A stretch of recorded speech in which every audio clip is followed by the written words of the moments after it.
Hey everybody, welcome to Less Bad Behind the Music.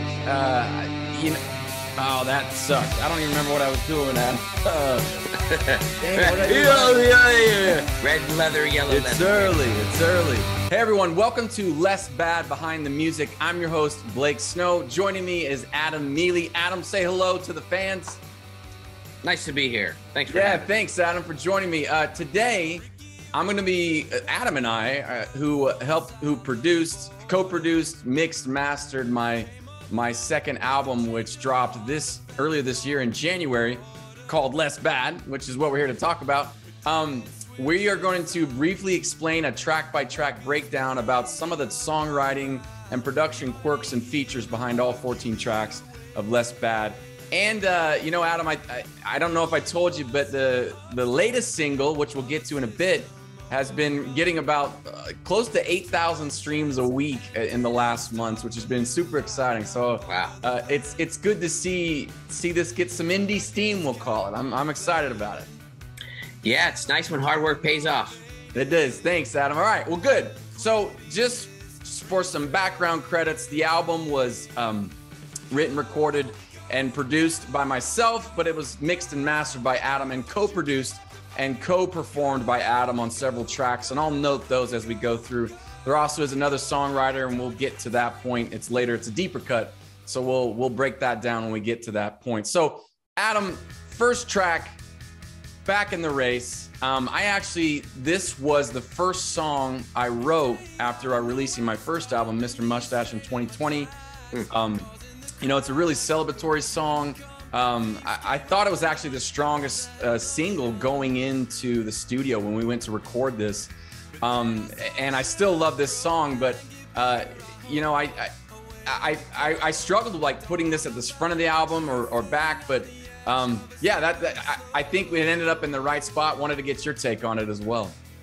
Yeah, I think when I first heard this song too, I was like, okay, yeah, this is a good song, and I knew it should be kind of, to me, it was like, boom, if you hit right off song number one with this, it kind of sets the precedent for the whole album, I'm back in the race. We've been doing this whole COVID thing for so long. It's like, okay, we're back kind of doing something at least, you know what I mean? We're making an album, so we're back. So I thought it had a great message.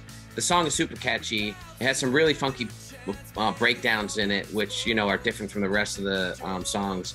And I thought it was cool, yeah. Yeah, it's actually the only song, Adam, that has a tempo change, and that was the first time I did that. Slowing it down during the bridge and then bringing it back up.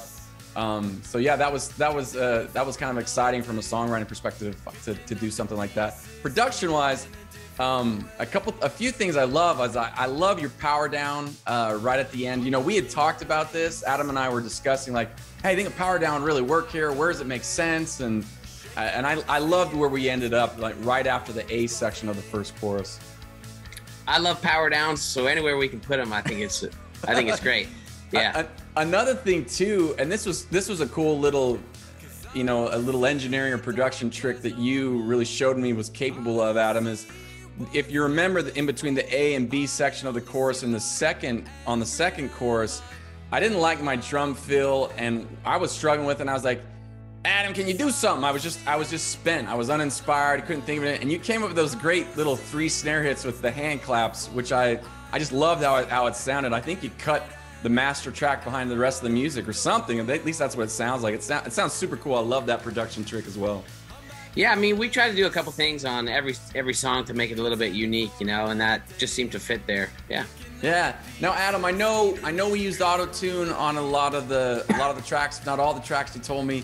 Not ashamed of it. I'm confident in my voice, but I also know that there's good things when a computer can help smooth it out a little. But this one, it sounds like, I don't know, I love the auto-tuning that you did on this, especially, listeners might not know, that end note where I'm screaming super high, it was cracking. I tried it multiple takes, just couldn't get it. And with some of your sonic wizardry, you were able to fix my cracking voice. Yeah, I think you sent me a few, maybe 3, 4, or 5 takes of that. And so, we took the best parts from each and then put a little auto-tune on it. And we also use another program called Melodyne, which is a little bit more of a surgical type auto-tune. And Yeah, we just make it sound as good as it can, throw a bunch of effects on it, make it sound cool. And, a lot of singers are kind of, I don't know, hesitant to use autotune, but I use either autotune or Melodyne or a combination of both for every singer. Even if you're a great singer, it just tightens everything up. Yeah. But, some songs are harder to tune than others. And this one was a little bit, not difficult to tune, but I mean, it was a harder autotune. So it makes it sound a little bit tighter. Yeah, no, it was great. Yeah, so we got a Frankenstein vocal track on that outro, but I hope you like it because it sounds really sweet how it ended up. So appreciate that. Okay, Adam, moving on. So that's Back in the Race. Moving on, track number 2 was actually the first single from Less Bad. It's called Ricky's Song, and it's written about my good friend and neighbor, Ricky. Lives right up the street. Like I can almost throw a rock right out that window and hit his house. And one thing I love about Ricky, he spends like 80% of his concert time in the mosh pit still to this day. Like he's our age, he's got 6 kids, he's this data scientist, super smart, super successful software guy. And I just love his, young at heart nature. And he used to be this punk rocker, I don't like homeless, I believe. And he dropped out of school, crazy cool success story. And so I wrote this song as kind of to celebrate Ricky, and love how it ended up songwriting wise. I think it's probably some of my favorite guitars on the album come from Ricky's song. I think you have a really great talent for writing songs that are a little bit different than what other people are doing message wise. I feel like it's so easy to fall into the trap of, oh, baby come back to me, or you know what I mean, it's like this kind of give and take of love songs, underlying themes sort of, and I always love songs that take that have a different message. Ricky's song, I'm gonna write a song about my neighbor. Yeah, I think that's amazing. That's cool. I think it's super cool, and that song rocks. It's a great song. Thanks, dude. I appreciate it. I think this is a little inside baseball about me with songwriting is like, when I'm listening to music, it's instrumentation first, and perhaps for a prolonged time. So I love just how the instrumentation's oftentimes, like my wife or kids, they'll know the lyrics before I do, because I just feel like I'm like studying like what is going on sonically, how the instruments are intertwined. And so I think maybe that focus on, instrumentation or the sonics of a song maybe kind of shield me from some of the lyrical cliches. So maybe, I don't know, that's just my theory is, lyrics are important to me and more important when I write them, but I wonder if that kind of, has kind of shielded me from some of the cliches. But I'm thrilled how it turned out. I mean, he's such an inspiring guy, so I was like, gotta write a song about this guy. So, and there's a video of him watching it for the first time, right?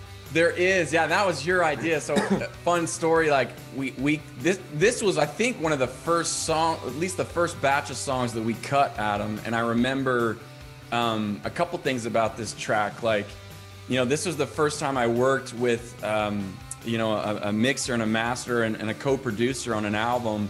And I remember you, Adam, saying, "Hey, Blake, just cut all the tracks, get your arrangement, record everything, send me everything raw." And I'm like, oh, this sounds like crap. Like I was really I was like, he's gonna judge me. And I send over all these tracks, and you I don't know, you had the magic wand on it, and it just sounds great. So it was really cool to like have this come back at such a polished, finished state. And after that, Adam was like, dude, this sounds rock, and you got to get Ricky listening to it and recording him for the first time. So that's up on YouTube. Check it out. It's a great video, so I hope you enjoy it. And thanks for that tip, Adam. That was sweet. Yeah. Couple things, we talked about songwriting things from Ricky's song. Production-wise, Adam, I freaking love how the guitars, I mentioned that, and the bass really drive through. They just rock. And then I love the distorted vocals that you used on those callbacks. And then the hand claps. I think that was a really great addition that we started with those, on the breakdown first chorus, and then ended with them on the backside of the final chorus. It tied it all together, I think. Yeah, kind of bookends everything together. Yeah, as far as the vocals and the guitars and everything go, I use extensively on this album the Soundtoys plugins, and there's one in particular called Decapitator that I like, and it basically just adds this edge, this kind of distortion in a really tasteful way to anything that you put it on. So we're using it on your vocals on some of these more rockin' tracks, and some a little bit on the guitars, and also the Chris Lord Algae Waves plugins as well. He has ones for specific for drums, for bass, for guitars, and that's, you know, touching some things here and there. So yeah, just to make it a little bit more, yeah, this is a rock song, you know? Yeah, and I love it, Adam. This is the first time I've applied distortion to my vocals in any recording. And yeah, it provides contrast, grit. I love how it turned out, especially on this song. So yeah, it's a good one. Ricky's song, check it out. Okay, Adam, this is the latest single and the most successful song stream-wise from Less Bad. I know we've talked about this a lot. This was the last song we mixed, and it was really cool to, like, the first time you sent me the rough cut, I was just so excited about this and love how this song came out. This song was actually one of the ones that Adam co-recorded, co-performed, if you want to say that, or co-produced. I sent Adam just simple, I sent him a ton of vocal tracks and just a few synthesizers, and I was just coming up short on like where to take the drums and bass. I was drawing a blank. So I was like, Adam, do your magic. And you did. Adam, you want to talk about this when you got those stems, and what your thinking was when you added the drums and bass? Yeah, so you were sending me songs to mix, you know, here and there, and so this was one that I had gotten probably in the middle of the pack, and I listened to it, and I remember hearing the intro, and then your voice comes in, and then that first chorus, and I remember thinking, wow, this song is going to be big. You know, and I remember thinking I needed to take my time on this, and I kept waiting for these big drums to hit, and I could hear it in my head, and they just weren't there yet, you know? Yeah. And so I was like, you know what? Let's try to wrap these other ones up so that we can take our time at the end of this project and really get this one right. Not that the other songs, aren't right, but this one, for me, just had some other special quality to it that was like, you know what? We really got to take our time and make sure we get this right. So yeah, the drums that we got in there, sound huge and epic, and I think the song turned out great. And you could tell, I mean, you're getting multiple thousands of listens every week still, you know, and so it's my favorite song on the album. Yeah, they're all my babies, but I'm with you. I think it is my favorite just because, and there's some interesting side notes. This was probably one of the shortest songs it took. I mean, I cut this, I don't know about your part on the drums and bass, Adam, but I did this song and laid down my parts in under an hour, and it just came together so quick when I wrote this song. When I found that keyboard, you know, it starts with the B note, I just held it out, and I was like, and then bam, the melody just hit, and I just was da da da da da da da da da da, and it was kind of a magical experience, you know, in terms of the song just coming out of me. So that was a cool experience. I think what else I like about this song is, like, it's probably one of my favorite, strongest songwriting, I think. And I knew that because, you know, we hold off on the drums and bass till basically like the half point of the song, if not a little more. So it's really just synthesizers and voice. And the first time I played it for my 14-year-old daughter, Madison, we were in the car, and as soon as it got to the chorus, and this is before all the production, the bigness comes in, she just gave me this big smile at him, and I looked at me and was like, Dad, that's really good. And my heart was warm, and I was like, oh yeah, I got it. And then on top of that, on top of a really quality song, it's got just probably my favorite production on the album in terms of at least its hugeness. And I think you call them the beefy drums, right? We need to create our own kit called the beef drums, and this is what it is. And we could sell it at them. Yeah. Yeah, the beef kit. The beef kit, yeah. So anyway, I love that about Soto Social. I also love that, you know, we talked about this a lot, Adam, like laying off that harmony vocal. So I sent this song to Adam with harmony vocals throughout the whole thing. Adam sent it back. He's like, no, Blake, we just need your one lead vocal, not a harmony on the first bar. And you were totally right. And I love how it sounds, man.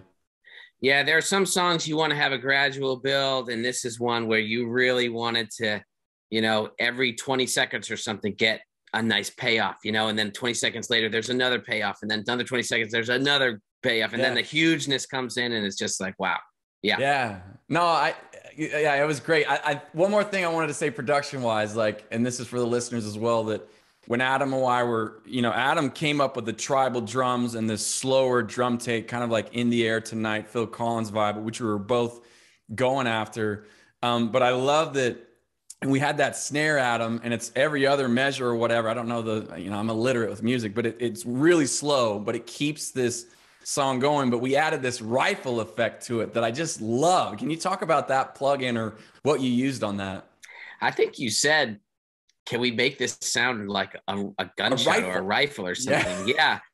Yeah. And so I have, you know, thousands of snare drums that are sampled, you know, that I can choose from. And so I just sorted through a few, and, you know, there's probably 4 or 5 snare drums that are that snare drum sound, you know. And then I have this long reverb by Universal Audio called the EMT 250.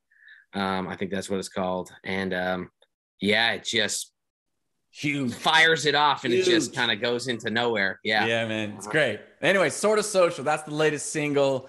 Hope you enjoy it. And Adam, thanks for your efforts and just making it sound huge. I think this was a great equal partnership, co-production that really paid off in a big way. So awesome stuff. Yeah, man. Track 4, thank you, Adam. I did it. So before we get to track 5, Baggage, I did it.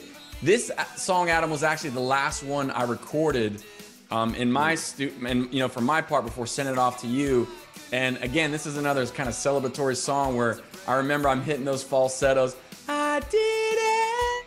Like, it was so cool. Like, I was like feeling it, and I was like, I did it. The album's done. I got, you know, 14 songs that I love, and, you know, sent it off to you. So that was, I'll never forget, you know, singing those high falsettos and just feeling really proud about what I had accomplished with this record. Production wise, it's a straightforward rocker with some cool delay effects on the shaker.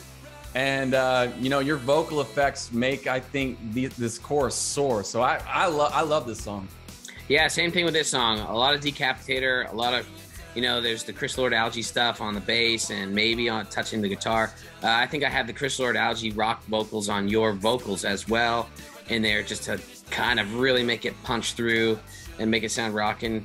You know, slap delay, big reverbs on the chorus, you know, just another solid rock song, you know. Yeah, it's great. I remember when you sent this out, I'm like, you were really excited. You're like, hey, we got this one, sounds huge. And I remember this early in the record or mixing process, and I remember kind of both, you know, getting really jazzed on this song. And that was cool. I feel like we were finding our stride, and it was really exciting. And looking back, a lot of the album, you know, we front loaded it like a lot of albums do, with the bigger, you know, kind of, you know, more moving songs, and then we saved the deep cuts for later on the album, which is pretty much the formula we followed on this guy. So yeah, and it's working out. Yeah, man. All right, cool. So that's I Did It. Now we're on track 5. This is Baggage. This song is actually written for you know, a close friend and family member that, like so many people, have a hard time letting go of past traumatic experiences, and I wrote it from their perspective. It features more synthesizers than any other song. I think it's got close to 10 or something, and no drums outside of a simple kick. So that was by design. And I wasn't sure what was going to happen with this. And I know when I sent it off to you, Adam, it was a bit of a pickle, I guess. Yeah. Sonic wise. Yeah, like you said, there's a lot of synthesizers in it, and a lot of them, most of them, kind of reside in the lower frequency range. And so to get those to stand out apart from each other, just from a mix perspective, was a little bit difficult on my part. And so it took, this was definitely the hardest mix to get right, to try to carve out, you know, with EQ, some space for all those different synths. I think we did a pretty good job. And, you know, even so, you know, even though there's a lot of synths, you know, as far as autotune goes, we kind of backed off the autotune a lot on this track, and it's just touched very lightly, you know, and it almost sounds like an organic song. Yeah. Despite all the synthesizers that are in there. And so we wanted to keep it kind of more natural sounding, if that makes sense. I don't know. It seems like a contradiction, but it sounds like a really organic song, even though there's so many synths. And I think that's what makes this song compelling, because you're exactly right. It's got the most synthesizers, the most electronic sound, but it does not sound like an electronic heavy song. You know, the acoustic guitar really comes out. You know, right. the more natural vocals really come out, and I think it's a really beautiful song, and I loved writing it for this friend and close family member, and yeah, I love how it turned out. But I also think that you captured every kind of essence of all those synthesizers I sent your way. So yeah, I think it was a successful mix, and really like how it turned out. Yeah, I really like this song. Yeah. Mm-hmm. Number 6, track 6, moving on. Every Man for Himself. This one I was really excited about when I got this like really beefy, gritty bass, tone when I was recording. I just kept playing it over and over again. And then I added some like super 80s like tom rolls, and it was really exciting to kind of send this off your way. And I was really stoked about how it was turning out. But one thing that, the listeners might not know, there are a few songs out there that are complete lyrical gibberish, and this is one of them. These lines came to me, and it's not about a single story. It's just about whatever phrasing or lyrics came to my mind after I already wrote the melody and harmonies on this song. So that was kind of fun. This is the first, I guess, complete gibberish song I wrote, but I still really like how it turned out. I just freestyled the lyrics to whatever rhymed and phrased well. Production-wise, Adam, I love the backing vocal effects on this song, which are some of the strongest on the album, I think. And I just love, again, how much we push that bass guitar. Yeah, this song was also, I think this was one of the first ones that I heard. Yeah. And I remember thinking, okay, yeah, this could be a good single here, You have a lot of songs that could have been a single. This song was really kind of tom drum driven. And, the toms that you had weren't super low end, like beefy toms or anything like that. They're really kind of mid-rangey. And so that allowed all the instruments in your voice kind of sit on top and all the other instruments sit kind of below. And it's a really cool rock song. There's some rock to it. There's some indie to it. There's some good synths to it. It's a cool song. Thanks, dude. I speaking of toms, I use toms more than ever before on any songs I've done, or certainly my first album. There are quite a few songs in here that are really tom driven, Sort of Social, this one. There's some other great toms later in the album, and I specifically tuned them and was going for a much more high to mid range, just because toms can get so boomy and muddy. I mean, what is your would you say you're tuning your toms usually in the mid to upper range, or is there room for those really boomy ones? I think it depends on the song. If you're going for something a little bit more kind of epic and huge, then it's appropriate to have those kind of lower big. But even Sort of Social isn't like boomy. I love how you tuned, all those toms. They sound big, but they don't bleed over and get muddy, it seems like. I don't know. Yeah, it's all a balance between EQ and compression. These ones, you particularly had kind of a more mid-range thing, and so I didn't have to do a ton of EQing, which was nice. But, we still slammed them with a couple different compressors to get them to really punch through and be forefront. But because they're tuned the way that they are, they're not overpowering the rest of the song. They fit and they're nice. Your vocals, we try to keep them pretty dry during the verse and then kind of reverb them out during the chorus for a contrast.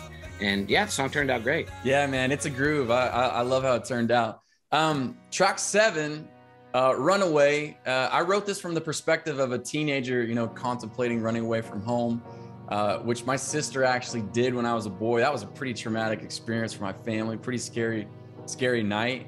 And, as I was thinking about this, a neighbor, or a family friend, this had happened to them, and so I was like, I want to write a song for this. And I did some research, and it turns like 1 in 7 American kids run away from home at some point. And I was just kind of surprised by that number, and kind of wanted to write a song, from their perspective. And this is what came out. I love the backing vocal effects on this, make those callbacks sizzle. Love for you to talk about how you achieve that, Adam, because it almost sounds like computery or dystopian. Or I love that it separates, what the child might be thinking and then what they're actually saying. It's a great juxtaposition. I love how you did that.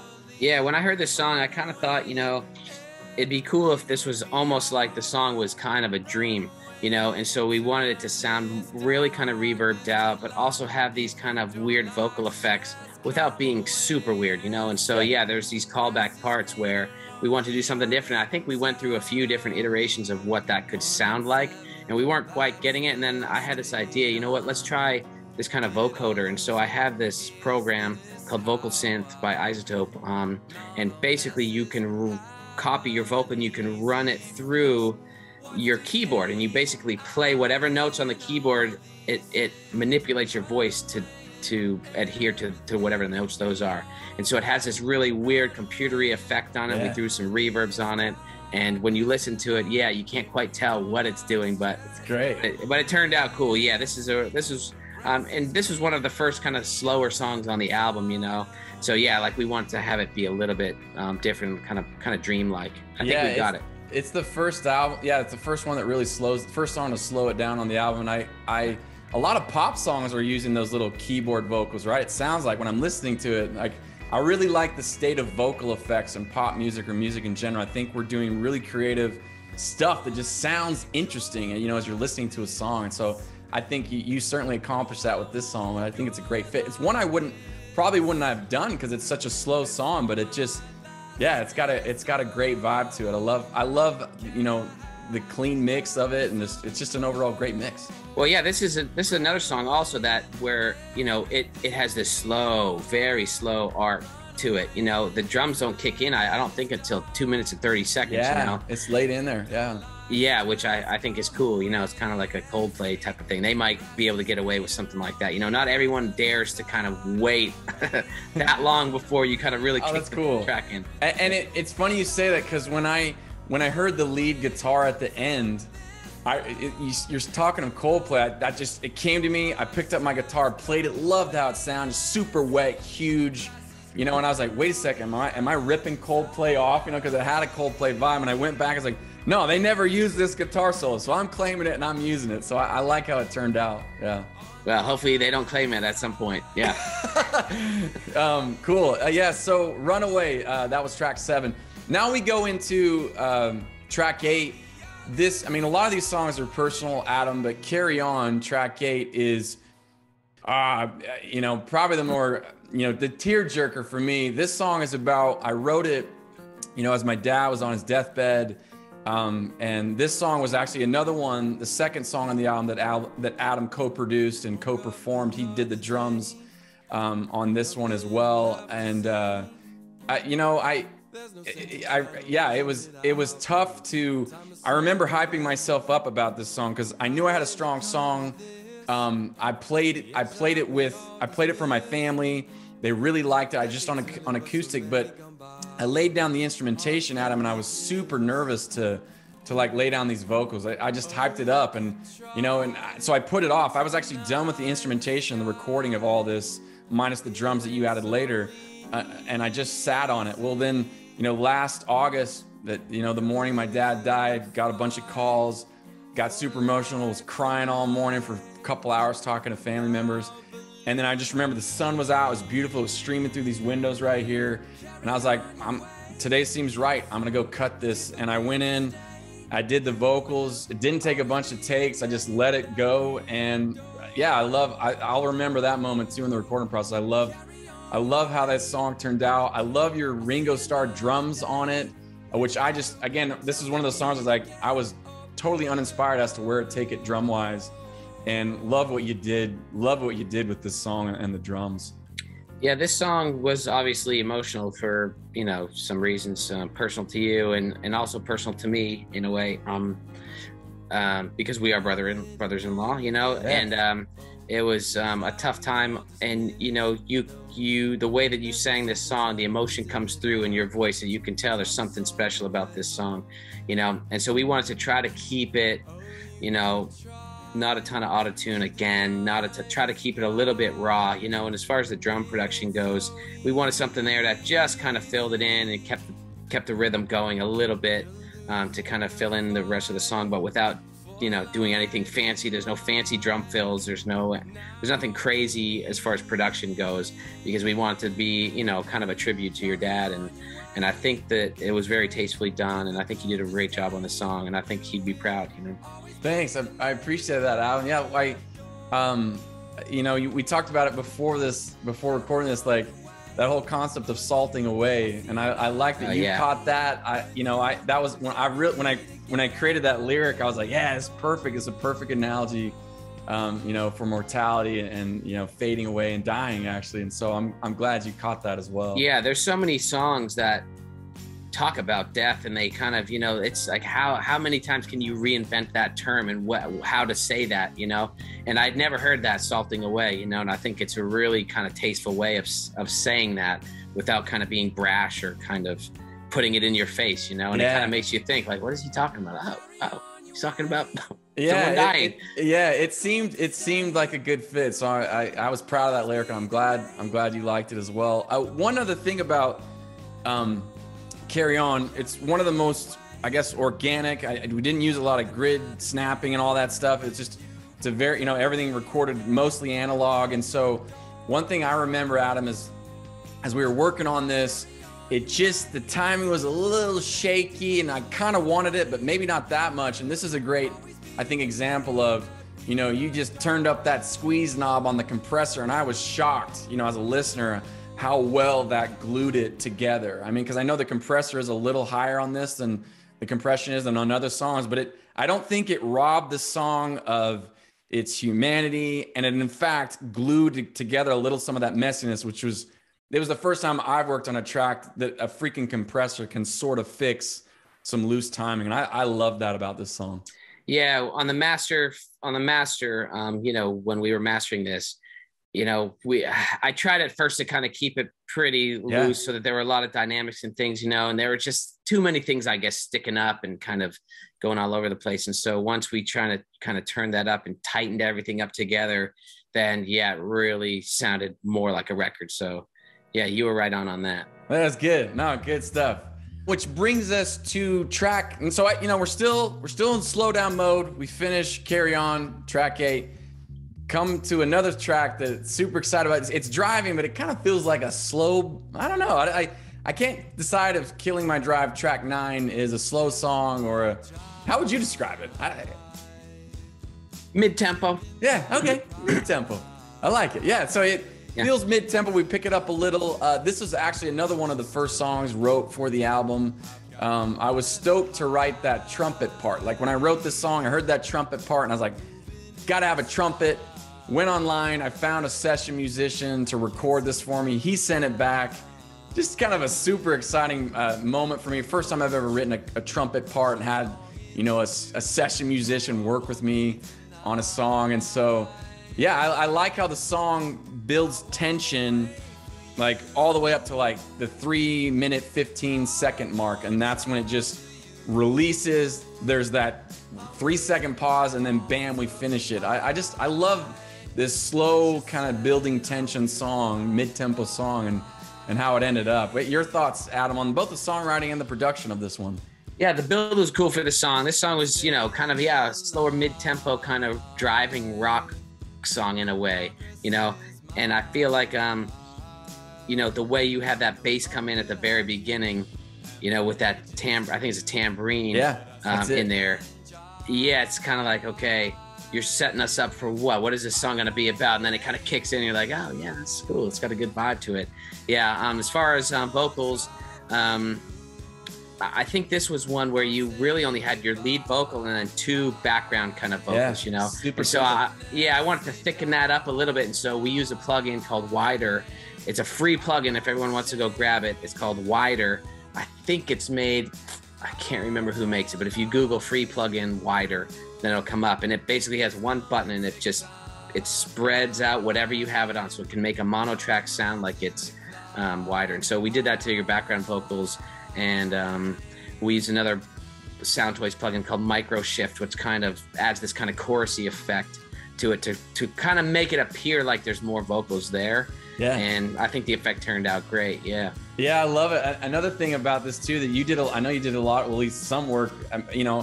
I wanted kind of a crappy guitar sound, but remember when I sent it to you, I was like, well, that's a little crappier than I wanted, and you jazzed it up, and I actually like where it ended up, where I just wanted that contrast between this driving bass, and I just wanted this little kind of cheap sounding acoustic guitar sound. And I loved where it ended up, but I knew I sent you a really crummy, take of that guitar. Was that a tough thing to kind of dress up, or did you? Yeah, electric guitars are a little easier to kind of manage when they don't sound that great. Acoustic guitars, it's kind of like, oh boy, here we go. This is a little bit, I don't know, tinny sounding or harsh. Yeah, it was very tinny. Harsh. Yeah, and so, just messing around, putting some EQ in, taking some other bad EQs out, and, compression. And there's those, Chris Lord-Alge has a kind of an unplugged plugin that can really assist. And it's almost like you're putting your guitar through these other processing things, and you can always make something happen. Yeah. Yeah, I agree. I love how it turned out. Killing My Drive, and that to me it was a great song too. Where as we talked about back in the race, that's the first one. This song kind of captured that. Yeah, I was back in the race, but kind of what we just went through, and sometimes obstacles in general just never go away. And so this song was like, oh man, you're killing my drive, dude. Like, come on, man, give me some relief. And so I think this song kind of bottles that emotion. I'm proud of how that ended up. So yeah, and again, it's just a different topic from what most people are doing now, which lyrically is just refreshing. Cool, man. Thanks, Adam. Good. Yeah. Okay, track 10. This one's called I Won't Go. I'm raising 2 going on 3 teenagers, Adam. Ooh. And this song is an attempt to encourage them to participate in life and all its awesomeness. And I just wrote it from their perspective. And like how it turned out, I think it's a good little ditty is how I'd call it. I like the moodiness of it. And I love how the electric guitar turned out. When I recorded, I was like, ooh, that sounds really nice. And I love sending that off to you. And then I love the super wet vocals you used on this. They just linger forever. Love it. Yeah. That electric guitar that you're talking about, really has a nice, you sent it to me basically as you're hearing it on the album. So oh, wow. Okay. I'd like to take credit for it, but I didn't really do much. A touch of EQ and then a little bit of a longer reverb tail on it. But yeah, I was listening to that song again recently and I was like, oh yeah, I made that sound great. And then I went into the session, I was like, oh no, I didn't. Blake made that sound great. Well, we're even, because what I sent you for Ricky's song was a mess. So yeah, we'll talk about this in a bit, but that's what's so great about working with someone is that, the more the merrier, Adam, strength in numbers. And I think this album is a testament to that. And this song as well. Yeah, I think we did some cool stuff on the chorus as well. A lot of vocal tricks on this one. We use a plugin called Little Alter Boy, which basically can fake an octave higher or an octave lower. You can go anywhere in between there.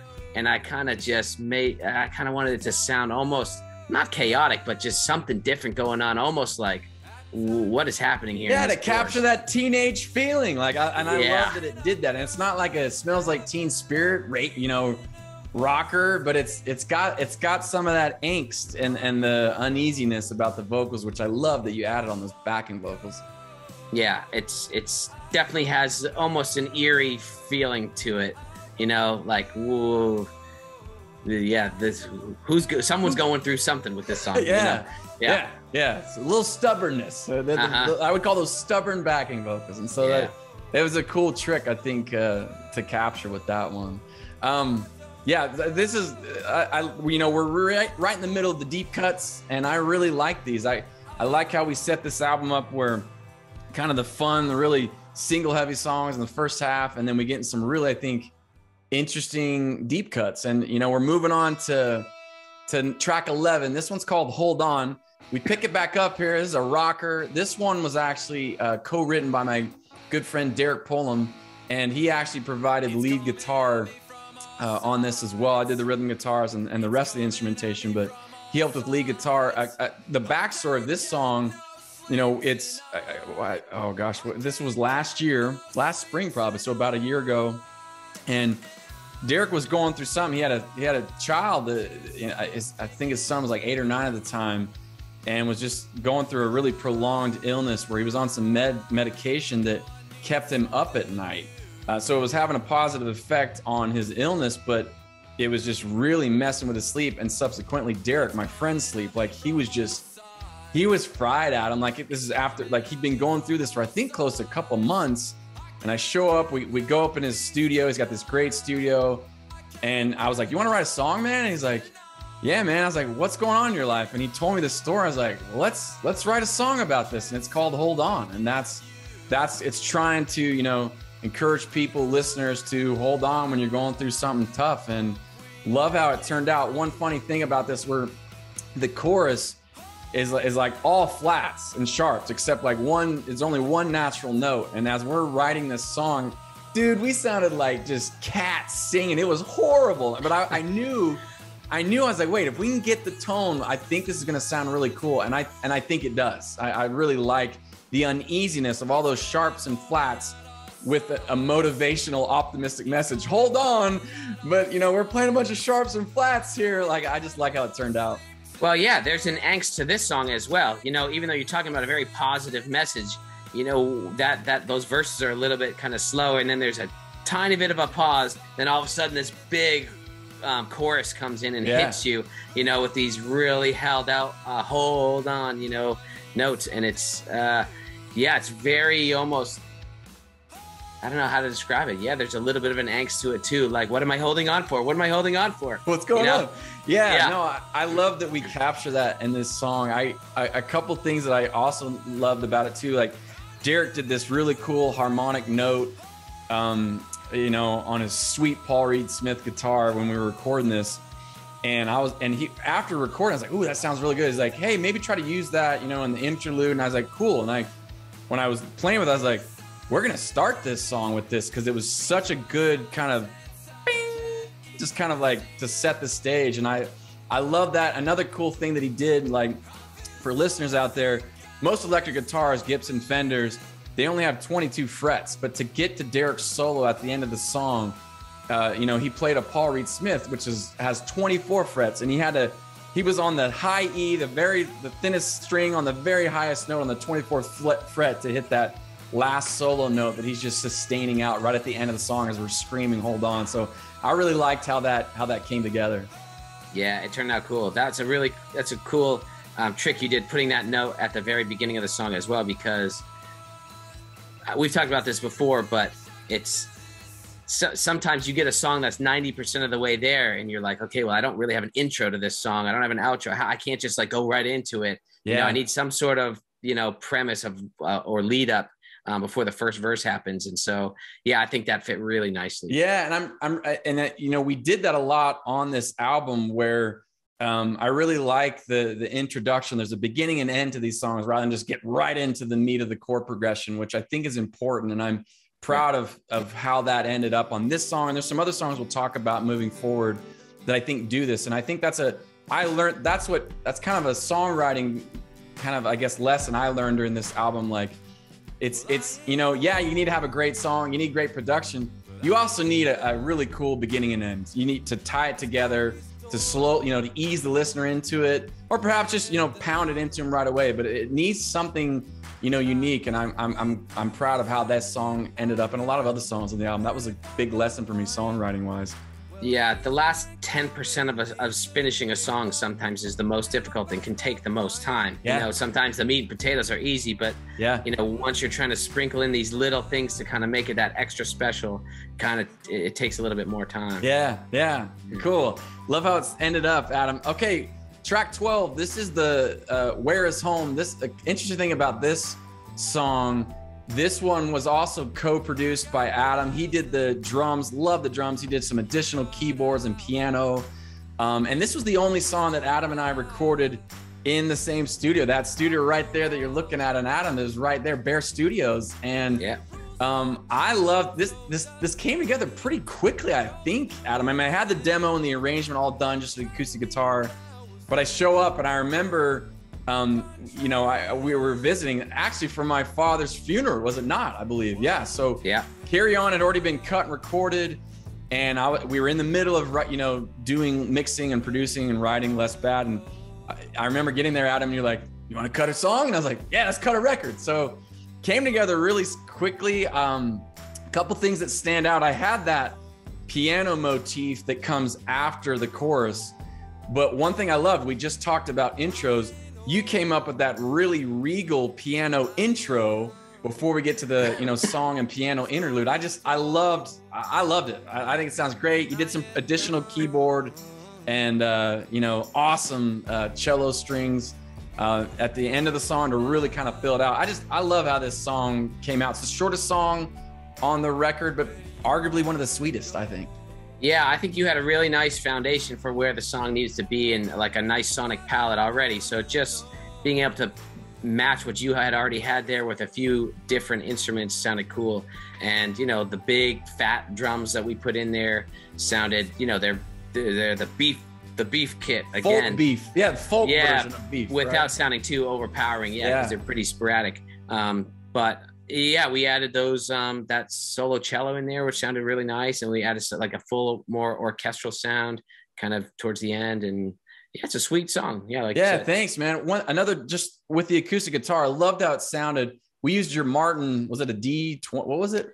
I don't know the actual model number, but it's the Eric Clapton model of it sounds sweet. That's probably the nicest guitar I've ever played, Adam. And I love that we got to use that. But another trick. So not only did we use a great instrument, one trick I just learned as we were recording this art, I was looking up like, how can you get a little more dissonance on songs? And Rick Beato, love that guy from Atlanta. I watch his stuff all the time. If you haven't checked it out, check it out. It's just great channel in terms of songwriting production.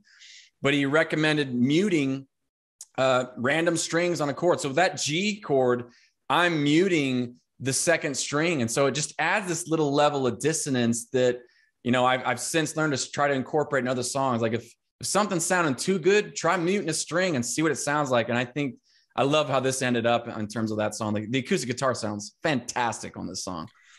Yeah.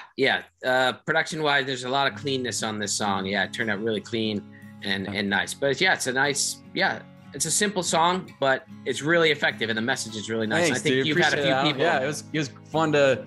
I'm so grateful for your co-production and just the being able to work together. I'd like to do that more on future records and songs, working together. So it was cool. I think this song is a testament to that. You know, in the same room, feeding off each other's musical ideas. It's great. For sure. Track 13, All Right Here. This song, I would say, is the moodiest song on the album. There are some moody deep cuts, but this one, just to me, I love it. I love how it turned out. I wrote this as like a tongue-in-cheek critique of NASA. I like NASA. I kind of feel like they've gotten a little stale. Like when they announced that we're going to the moon again, I was like, again? Can't we go like somewhere cool? Like it just, I don't know. So there was that coupled with my love for planet Earth. And I think, as you're a kid, you're like, yeah, let's go to space. But as I'm getting older, I'm like, this place is pretty nice. I'm good. I'm really good on planet Earth. Yeah. So this is like, All Right Here is also like paying homage to the awesomeness of planet Earth. So I think this song captures that.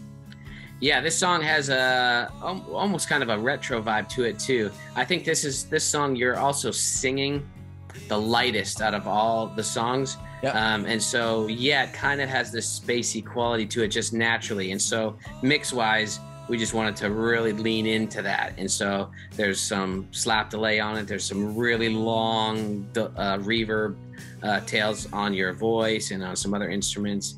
And we also mess around with that kind of post-chorus sound. I'll let you talk a little bit more about that. Yeah, well, I use this classic springy vocal amp to do this, and it kind of has like a David Bowie vibe, yeah. And I loved how that turned out. And yeah, it just sounded right when I sent this. Normally, I sent all my vocal tracks raw to you, but this one I was like, no, I got to put an amp because this is the exact sound I want on, and I really like how it turned out. Another thing about this song that stands out is I love the synthesizer solo at the end. We spent a lot of time on this. It was first going to be a cello solo, piano solo. I even think I was like, maybe an accordion. But we tried different things, didn't come up, but I threw 4 synthesizers at it and love the kind of MGMT vibe that those synths, we get out of the synths on that final solo and the outro.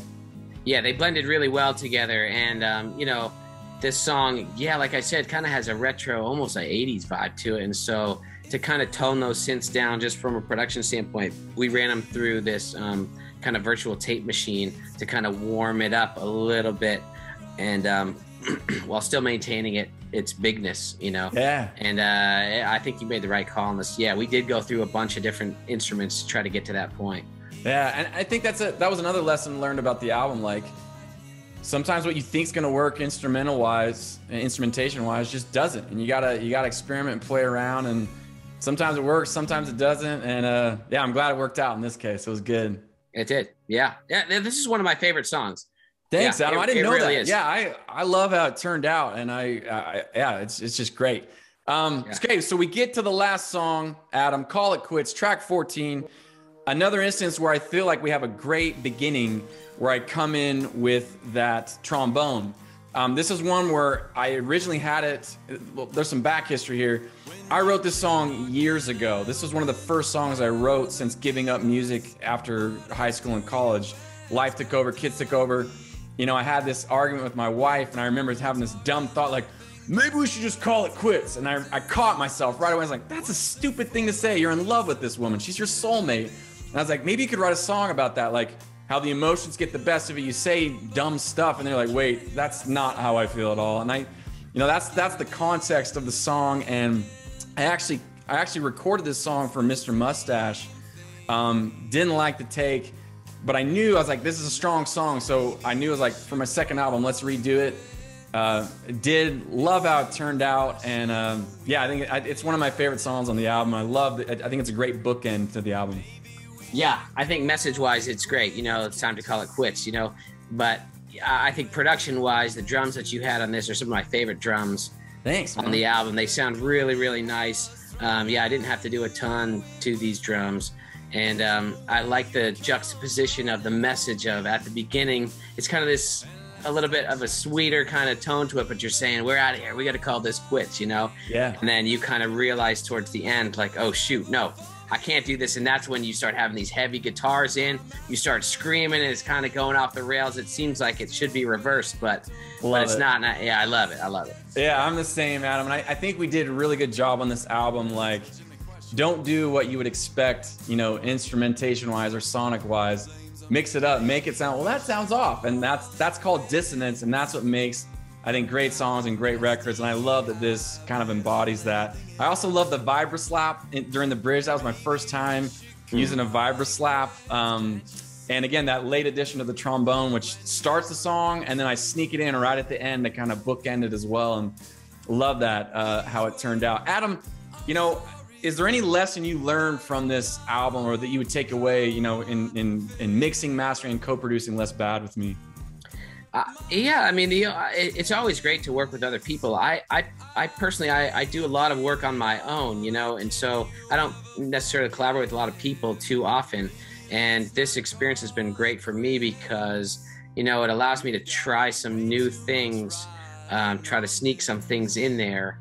And then to have your feedback, yes, I love this, or no, let's try something different, you know, and to try to work together to kind of get to the best product possible is just something that's, you know, it's not something that I do all the time. And so it was just really refreshing and nice to have somebody to bounce ideas off of and to try and to see what other people's opinions would be on these kind of creative decisions that I was making for the album, you know. And so I had a great experience. I'm glad that we were able to do this together.